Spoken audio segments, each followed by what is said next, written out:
दोस्तों, अगर आप हमारे चैनल हॉरिबल संडे से पहली बार जुड़े हैं तो आप हमारे चैनल को सब्सक्राइब कर लीजिए, जिससे आने वाली वीडियो आप तक सबसे पहले पहुंच सके।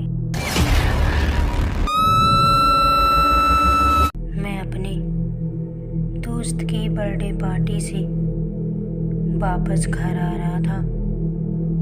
रास्ता काफ़ी सुनसान था और मैं पहले से ही बहुत लेट हो गया था, इसलिए अपनी बाइक को तेज़ी से चलाए जा रहा था। ऊपर से मौसम अपना अलग ही रंग बिखेर रहा था। काले बादल और कड़कड़ाती बिजली उस सुनसान रास्ते को और डरावना बनाने के लिए काफ़ी था। मैं अपने दोस्त विजय की बर्थडे पार्टी में आया हुआ था। पार्टी खत्म होने के बाद जैसे ही मैं अपने घर आने लगा, मेरे दोस्त ने मुझे वहीं रुकने को कहा, लेकिन मेरी नई जॉब लगी थी, इसलिए मैं ज़्यादा छुट्टियाँ नहीं लेना चाह रहा था।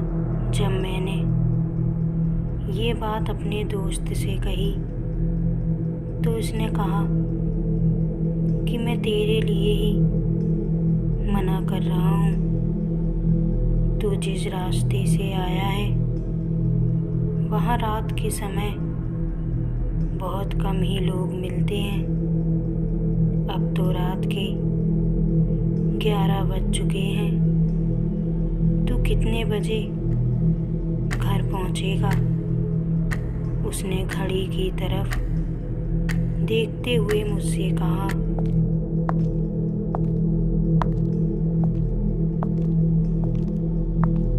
जब मैं उसके कहने पर नहीं रुका तो उसने मुझसे एक ऐसी बात कही जिसे सुनकर मुझे हंसी आ गई। देख भाई, तुझे जाना है तो जा, लेकिन ध्यान से जाना। सुना है उस रास्ते पर आत्माएं भटकती हैं। मैंने उससे हंसते हुए कहा, मुझे पता है तू मुझे रोकने के लिए ये सब बातें कर रहा है, और वैसे भी इस टाइम पर ये सब चीज़ें कहाँ होती हैं। इतना कहकर मैं वहाँ से आ गया। ये सब बातें मेरे दिमाग में चल रही थी और रह कर अपने दोस्त आर्यन पर मुझे हंसी आ रही थी। जब मैंने बातों से ध्यान हटाया तो मुझे भी आसपास का नज़ारा काफ़ी अजीब लगा। वाकई वो रास्ता बहुत डरावना लग रहा था। तभी मुझे दूर सड़क के किनारे कोई खड़ा नज़र आया। मुझे अजीब लगा कि आखिर कौन है जो इतनी रात को इस सुनसान सड़क पर ऐसे खड़ा है। मैंने सीधे जाकर अपनी बाइक उस व्यक्ति के सामने रोक दी।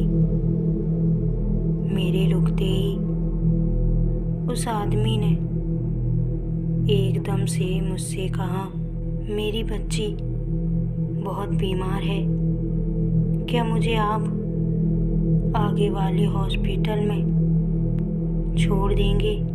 उस वक्त मुझे कुछ भी नहीं सूझ रहा था। मैंने उससे कहा, हाँ बिल्कुल, आप बैठ जाइए।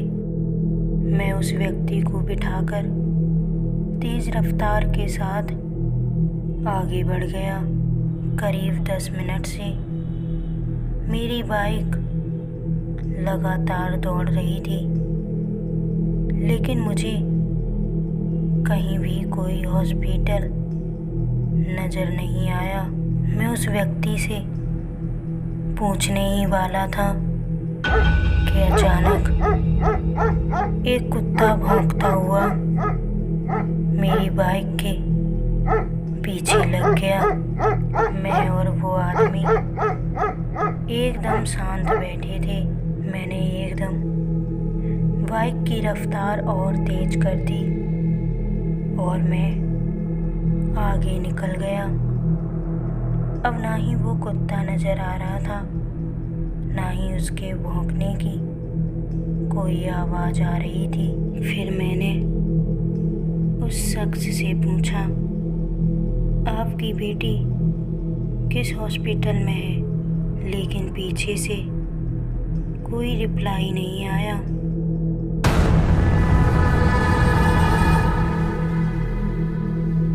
जब मैंने बाइक रोककर पीछे देखा तो मैं हैरान रह गया, क्योंकि बाइक पर कोई था ही नहीं। तभी मेरी नज़र सड़क पर गई और मेरी रूह कांप गई। सड़क के बीचों बीच वही आदमी खड़ा था और वो देखते ही देखते वहाँ से कहीं गायब हो गया। करीब रात के 2 बजे होंगे। मैं अपने घर पहुँच गया और सीधे जाकर अपने कमरे में बैठ गया। मुझे आर्यन की बातें याद आ रही थी। वो सही कह रहा था। सच में वो एक भटकती रूह थी।